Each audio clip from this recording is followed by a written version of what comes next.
A breakup with an avoidant is one of the most painful experiences, and in this video I'm going to explain why. It's not just the loss of the relationship and someone you felt deeply connected to. It can also come with a lot of confusion and shock. You can be left wondering if you imagined the connection. You can end up questioning yourself in many ways. And if you relate to this, you're absolutely not alone. Hi, I'm Jess.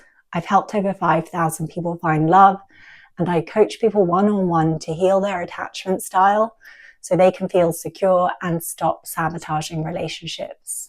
If you're ready for that transformation, sign up via the link in the description box. So avoidant breakups, they're really, really, really hard. And if you're anxiously attached, the pain can be so much, it's difficult to put into words.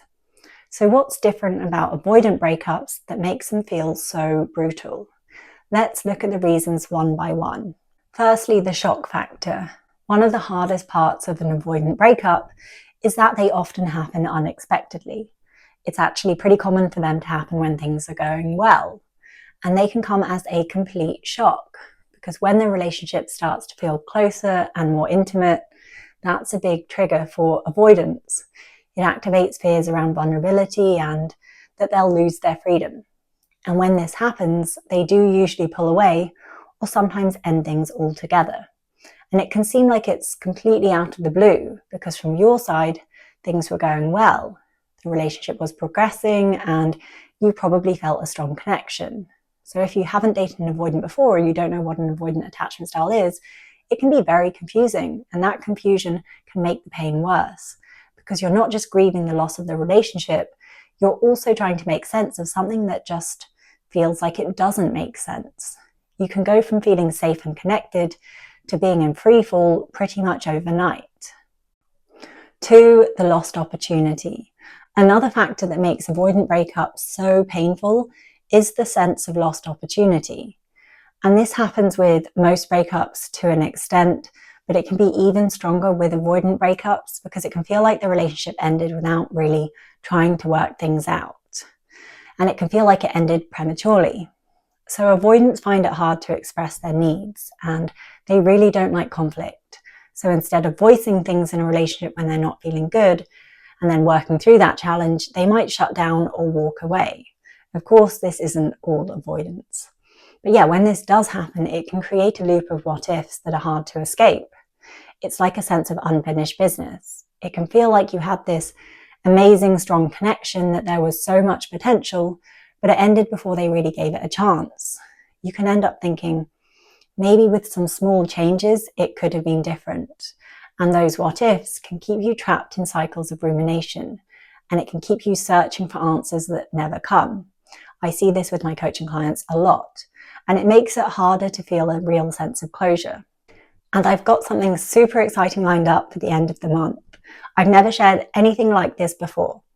If you're tired of overthinking every text, second-guessing your decisions, and not being able to trust yourself, you're exactly who I created it for. I'm running a free 4-part training for men to go from anxious to secure in life and love without years of therapy or guesswork. So you can stop wasting time in endless spirals and instead show up as the grounded, confident version of you that women respect and want to commit to. I've helped over 5,000 people find love. I've been featured in Men's Health, Forbes, Vice, and many more. This isn't just another quick fix. This is about becoming the man who doesn't just attract love, but also builds a secure, lasting, connected relationship where he's deeply valued and admired. It's going live at the end of the month, so if this speaks to you, don't wait. The cost of staying stuck is real. Decades lost to self-doubt, heartbreak, loneliness, and failed relationships.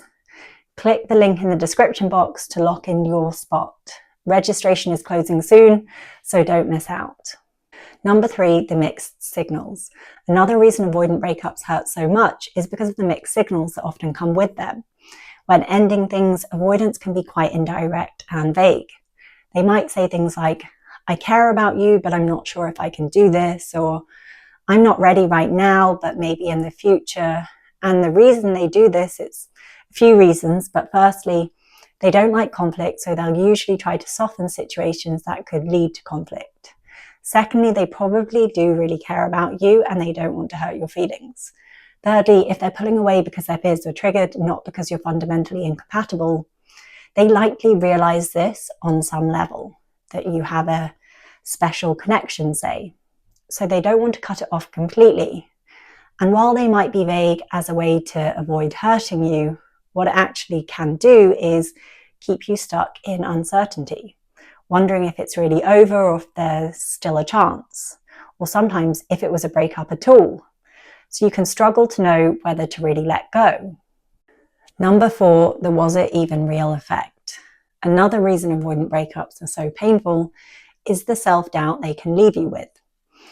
Avoidance can swing from warmth and closeness to distance and coldness very suddenly.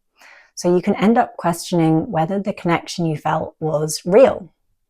One moment you shared a bond that felt deep and rare, the next they act like a stranger. And that contrast can kind of mess with your sense of reality. You might start asking yourself things like, did I imagine it? Did they ever really care? Was I blind to the truth the whole time?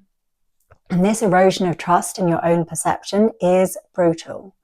It's not just about losing them, it's about losing faith in yourself and your ability to judge what's real in a relationship. Number 5, the nervous system crash. Avoidant relationships often come with a push-pull dynamic. Closeness, then distance. Closeness, then distance. And that roller coaster doesn't just affect your mind, it conditions your nervous system. You get used to the highs when they are close and then the drops when they pull away. So when the breakup happens, it feels like a crash, but you're wired to expect that next high. And when it doesn't come, it can feel like withdrawal. And this is especially intense if you're anxiously attached, very, very intense, because your nervous system is already highly sensitive to changes in closeness. But even if you're not, that sudden withdrawal or more permanent withdrawal can leave you feeling shaky, restless, and completely ungrounded.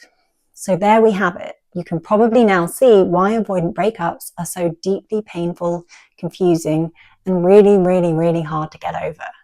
They often come with a lot of overthinking, often many hours in a day, and time spent replaying conversations, wondering what went wrong, or questioning if you'll ever feel that kind of connection again. But you don't have to stay stuck in that cycle. I coach people one-on-one to heal their attachment style.